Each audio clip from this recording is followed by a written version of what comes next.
In the deep forests of Eastern Europe, there's a point where daylight seems to hesitate before crossing the trees. Between twisted trunks, roots clawing out of the ground, and a silence broken only by the whisper of the wind, fear starts to take shape. They say that if you walk too far down those paths, a hut standing on chicken legs can appear in the shadows, and inside it waits an old witch with burning eyes. This mysterious figure was born from the oldest tales of Russia and other Slavic peoples, passed down from voice to voice around bonfires. Frosted windows in winter, and nights when the howling wind seems to call your name.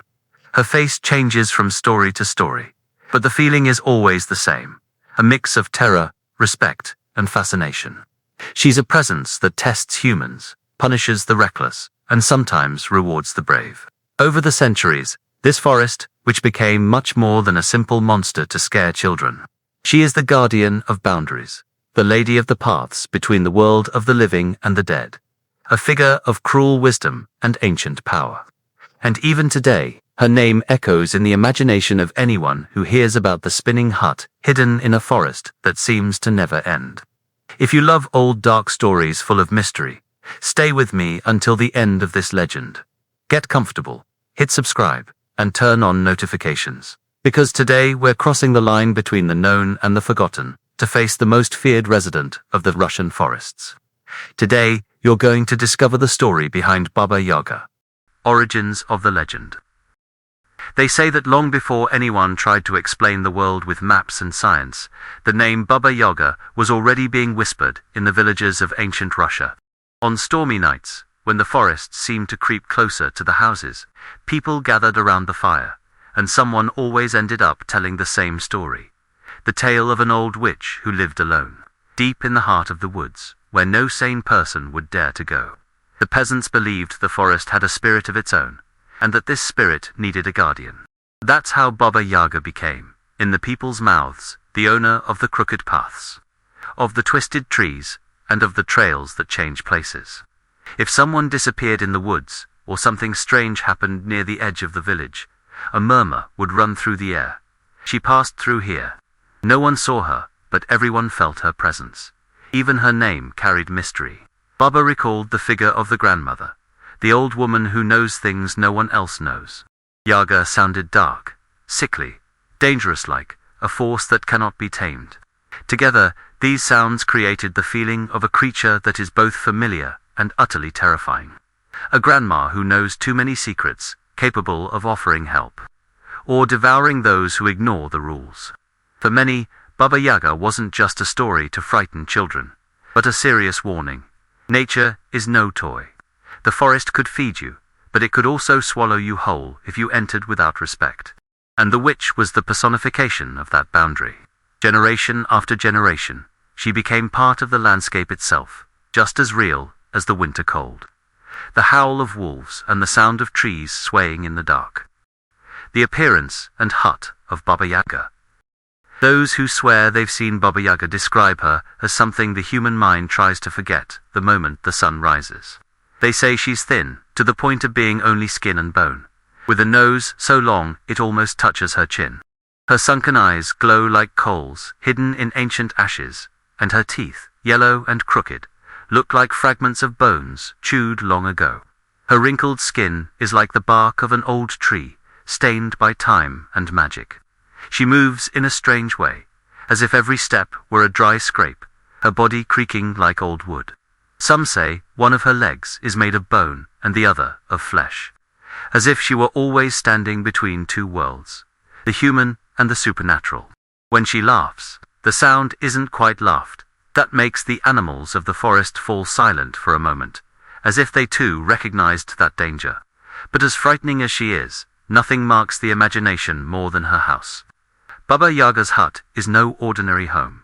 It stands on two enormous chicken legs, covered in dirty feathers and sharp claws. When it wants to hide, the hut spins in place, turning its back on anyone approaching. When it decides to receive someone, it obeys the witch's whispered command and slowly turns, revealing its single door. Around the hut, a fence of human bones and skulls forms a macabre wall. In some of the skulls, blue flames still burn, like candles that never go out. casting a weak, unsettling light along the path. They say these bones belong to those who entered the forest without respect, or who failed the challenges set by Baba Yaga. Each skull is a silent reminder.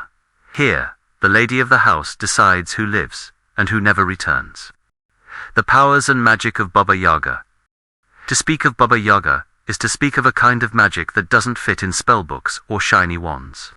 Her power comes from the forest itself, from the winter frost, from the hot breath of the bonfire, and from the heavy silence of the marshes. They say she understands the language of the wind, converses with the roots of ancient trees, and listens to the secrets that animals carry from one corner of the woods to another. Nothing happens in the forest without the witch knowing. One of the strangest symbols of Baba Yaga's power is the way she travels. Instead of a broom, she rides through the sky inside a gigantic mortar, like the ones used to grind herbs, steering it with a pestle. Behind her, she sweeps a broom made of dry branches, erasing her tracks in the air. The image is bizarre and hypnotic at the same time. An old witch gliding through the night sky, leaving the world with no proof of her passage. Her magic isn't good or evil in a simple way. She can brew potions capable of curing illnesses no ordinary healer could ever touch. But she can also mix slow poisons that destroy those who dared to provoke her. She can breathe life back into almost dead embers, turn bones into silent servants, and make everyday objects obey her will. In her hands, a simple piece of wood can become a key, a weapon, or a curse. Baba Yaga also sees beyond what human eyes can perceive. She senses what a person carries in their heart: fear, courage, selfishness, humility. That's why many say her greatest power isn't the blue fire or the potions in ancient bottles, but her ability to test the soul of anyone who enters her domain. For some, she is a sentence. For others, a gateway to something greater. It all depends on how you behave in front of her. Baba Yaga, as guardian of paths and trials for the people who lived near the forests. Baba Yaga was never just a witch, but the guardian of an invisible boundary. It was as if every path leading into the woods somehow passed through her. Anyone who dared to cross that frontier wasn't just walking between trees. They were stepping into a territory where human rules didn't matter as much, and where the will of the witch could manifest at any moment. Many tales begin with someone who must enter the forest in search of something essential: fire, food, a rare remedy, a missing relative. Deep down, it's never just a physical journey, but an inner one. And that's exactly when Baba Yaga appears. She rises as a living obstacle, a test in human form. Are you worthy of finding what you came for? Will you act with courage or arrogance? Will you respect the forces you don't understand? The trials imposed by Baba Yaga are rarely simple. Sometimes she forces the visitor to complete nearly impossible tasks, separating mixed grains in a single night, cleaning a house that seems to move on its own, facing strange creatures that serve the witch. In other stories, the challenge is subtler, obeying rules that make no sense, controlling fear, not looking back, not eating what is offered. Each choice reveals who the person truly is. What's most intriguing is that in many stories, Baba Yaga doesn't interfere in fate as pure cruelty. She isn't the kind of figure who hunts everyone for no reason. On the contrary, she observes, evaluates, weighs every gesture. Those who lie, cheat, or show disrespect usually pay a heavy price. But those who show humility, gratitude, and courage may escape alive, and sometimes even receive help. It's as if the guardian of the paths were less interested in destroying and more in separating those who are ready from those who aren't. Encounters with those who get lost in the forest. There are many versions about those who have crossed paths with Baba Yaga, but almost all of them begin the same way. Someone goes into the forest thinking they know what they're doing, and slowly realizes they're completely lost. The trails seem to repeat. The trees all look the same, and the silence grows heavier. It's at this point, when hope starts to fade, that a dim light appears between the trunks, the flickering glow of skulls surrounding the witch's hut. Some tales speak of exhausted travelers, shivering with cold, who knock on the hut's door begging for shelter. Others tell of abandoned children, left in the forest by desperate parents, who end up face to face with the old woman's burning gaze. In every case, the encounter is never simple. Baba Yaga watches in silence, measuring every gesture and every word, as if she were weighing the value of that life in front of her. There, a single wrong sentence can mean the end. For some, the hut becomes the last place they ever see. They say the witch hungers for human flesh, and that her stove is never cold. She may lure people in with promises of hot food and rest, only to reveal her true intentions moments later. That's why so many stories warn, beware of easy comfort in the middle of danger. Not every helping hand is truly there to help. But there are also different stories of those who survived. People who treated Baba Yaga with respect, answered honestly, offered work in exchange for shelter, or followed her strange instructions to the letter. According to the tales, these people left the hut alive, sometimes even with magical gifts, a thread of eternal fire, a swift horse, a word of protection. Not because the witch is kind-hearted, but because, somehow, they passed the invisible test every visitor faces when they cross that door. The story of the young girl who faced Baba Yaga. Among so many stories about Baba Yaga, one of the most whispered is that of a young girl who was forced to face the witch in order to survive. She lived with her father and a cruel stepmother who secretly envied her. On an especially dark night, when the cold felt like it was cutting through skin, the stepmother sent the girl into the forest to fetch fire, specifically from Baba Yaga's hut. Everyone knew this was really a one-way journey. The girl, however, had no choice. With her heart tight in her chest, she entered the woods carrying only a small unlit lantern and the hope of coming back alive. The trees seemed to close in around her, and every sound made her body tremble. After walking for what felt like an eternity, she finally saw a dim light ahead, the burning skulls around the hut standing on chicken legs. Each step toward that place felt like a challenge against her own fear. When the door opened, Baba Yaga appeared with her burning eyes and crooked smile, as if she already knew why the girl had come. Instead of turning her away, the witch proposed a deal. She would give the fire, but only if the girl completed almost impossible tasks. Sorting piles of grains overnight, cleaning the living house that seemed to move on its own, enduring the stare of strange creatures peeking through the cracks. Any mistake could mean ending up in the witch's cooking pot. Even terrified, the girl faced each trial with humility, respect, and determination. In some versions, mysterious forces help her. Little spirits, forest animals, or even enchanted objects that come to life. In the end, Baba Yaga, surprised by the girl's resilience, keeps her word. She gives her a flaming skull, holding a fire that never goes out. When the girl returns home, with that fire, its light reveals the truth, burns away what is false, and changes her fate forever. The legend reminds us that sometimes you have to walk straight through terror to find true freedom. The hidden lessons behind this legend. Behind the fear Baba Yaga's name awakens, there's a set of lessons ancient people understood very well. Back then, the forest was everything, a source of food, wood, medicine, but also a place where you could disappear forever. Turning that danger into a figure like Baba Yaga was a way of teaching, from a very early age, that nature demands respect. The witch is the face of that warning. Anyone who enters without humility is at risk. The story of the young girl who goes to fetch fire makes this very clear. She doesn't defeat Baba Yaga with physical strength or weapons, but with something much more subtle: courage, patience, and respect for the rules of that strange world. Every impossible task represents a challenge from real-life moments, when you feel like you can't go on, but keep moving anyway. The message is clear. Fear doesn't vanish, but it can be crossed. Another important lesson is about looking beyond appearances. Baba Yaga looks like nothing more than a devouring monster, but at the same time she's a guardian of wisdom and power. She can destroy, but she can also set people free. That reminds us that what we fear most often holds exactly the experience we need to grow. These tales suggest there's no true light without first facing some kind of darkness. And finally, there's a teaching about choice. In almost every version, the character's fate is not entirely in the witch's hands, but in their own actions. Those who lie, cheat, or try to deceive her pay a high price. Those who act truthfully, even while shaking with fear, earn a chance. The legend of Baba Yaga isn't just a scary story. It's a mirror silently asking how you behave when you enter the forest of your own challenges. Baba Yaga, as a symbol of fear and dark feminine power. When we look more closely, we realize Baba Yaga isn't just any monster.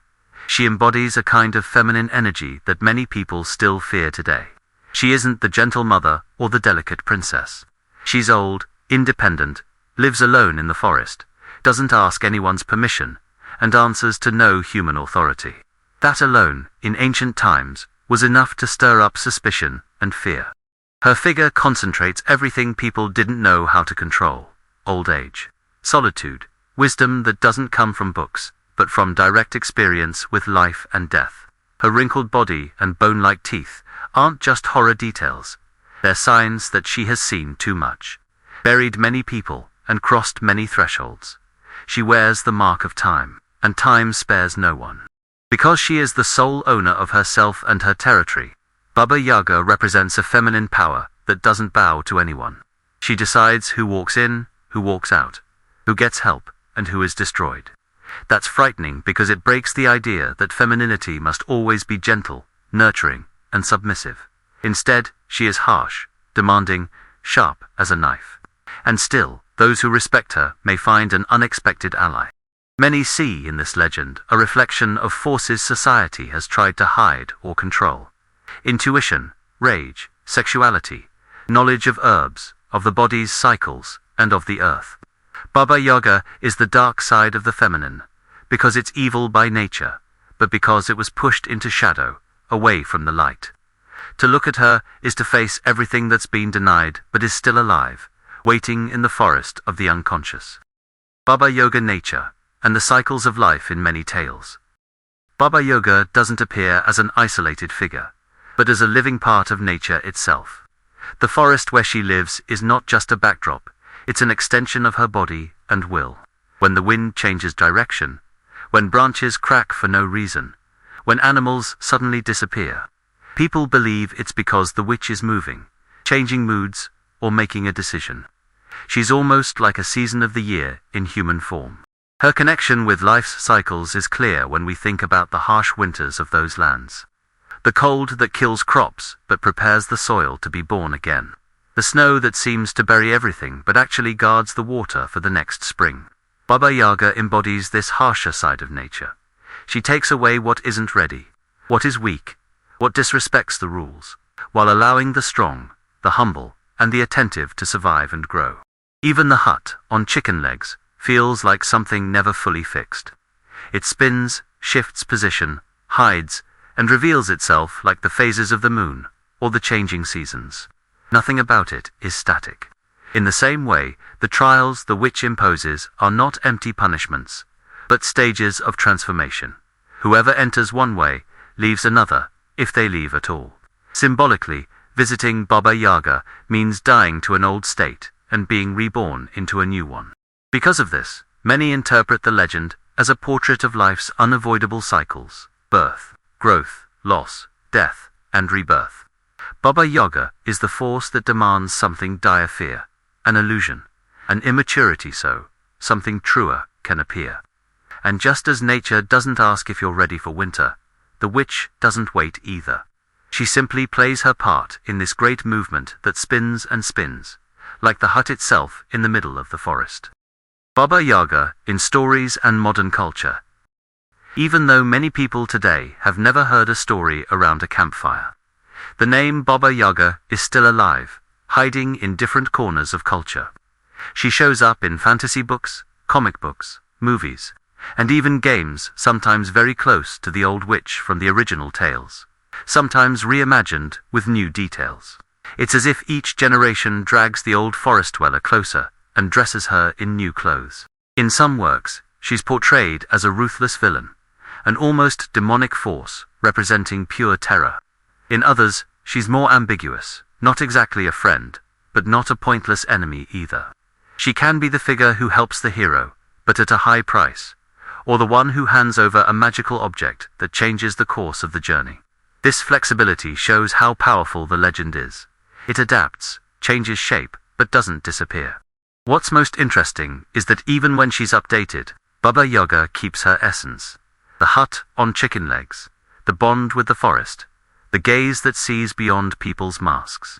She can gain special effects, a modern look, or a redesigned style, but she continues to represent fear of the unknown, respect for nature, and the presence of a power that doesn't bow to human rules. It's the old spirit of the legend, wearing a new body. That's why so many people who never heard a traditional Russian tale still feel something different when they see this figure on a screen or a page. In a world full of lights and technology, Baba Yaga reminds us there is still a dark forest inside each of us, a place of doubts, fears, and hidden forces. And every time this witch becomes popular again, it's as if the forest itself were saying, "You may have changed, but some fears remain the same." Why the legend of Baba Yaga still scares and fascinates us. Even living in a world lit up by screens, where maps show every corner of the planet, there's still something about Baba Yaga that chills us. Maybe it's because, deep down, we know not everything can be controlled by reason and technology. The idea of a witch living on the edge of every rule, in a forest that belongs to no one, touches an ancient fear. The fear of losing control, of entering a place where our certainties mean nothing. At the same time, that's exactly what keeps us hooked on the story. Baba Yaga represents everything unpredictable, wild, and instinctive, and part of us is deeply curious about that side. It's like standing at the edge of a cliff. You're afraid to get close, but you can't help wanting to look down. The legend invites us to step nearer to the edge, to feel the strong wind, to look into the darkness and ask, what if I walked into that forest? Another reason for this fascination is that Baba Yaga isn't simple. She doesn't fit neatly into the box of villain or hero. She can devour, she can save, she can test, she can reward. That ambiguity feels a lot like real life. Almost nothing is purely good or purely bad. When we hear about the witch, we're also forced to accept that the world is full of shades of grey, that danger and wisdom often walk side by side. In the end, the legend stays alive because it speaks directly to our inner struggles. The forest is fear. The hut is the point of no return. Baba Yaga is the trial we must face to grow. On a deep level, we feel like we've already been through, or will one day go through. Something like this, moments when the ground disappears, and we have to find courage where we thought there was nothing. That's why, even centuries later, this old witch keeps knocking on the door of our imagination. What does Baba Yaga awaken in you? After crossing the forest alongside Baba Yaga, it becomes clear that this legend is much more than a simple horror story. It speaks of boundaries, of respect for nature, of courage in the face of the unknown, and above all, of that dark part we all carry within us. The witch in the hut on chicken legs seems to live far away in frozen woods of a distant country. But deep down, she also lives in those inner places we try so hard not to visit. Every element of the legend, the spinning hut, the burning skulls, the impossible tasks, the girls searching for fireworks like a mirror. It reflects fears, choices, weaknesses, and strengths you'd often rather ignore. That's why, even without realizing it, you see a bit of yourself in these characters, who has never felt lost in their own forest, not knowing which path to take, hoping to find a way out, or a light. Baba Yaga is not an invitation to love fear, but to understand it. She reminds us that some transformations only happen when you accept facing what scares you, instead of running away. The question that remains is, in your life, what represents that dark forest? What is the hut you avoid visiting, but deep down you know holds the fire that could transform your story? When you look at this, which maybe you don't just see a monster, maybe you also see the chance to be reborn different. If this legend resonated with you, tell me in the comments. Is there any story or creature from your country's folklore that gives you the same mix of fascination and chills as Baba Yaga? I'd love to discover new legends to bring here. And if this journey through the forest made you think, don't forget to leave a like, subscribe to the channel, and turn on the notifications so you don't miss our next trips into the world of mythologies and legendary creatures.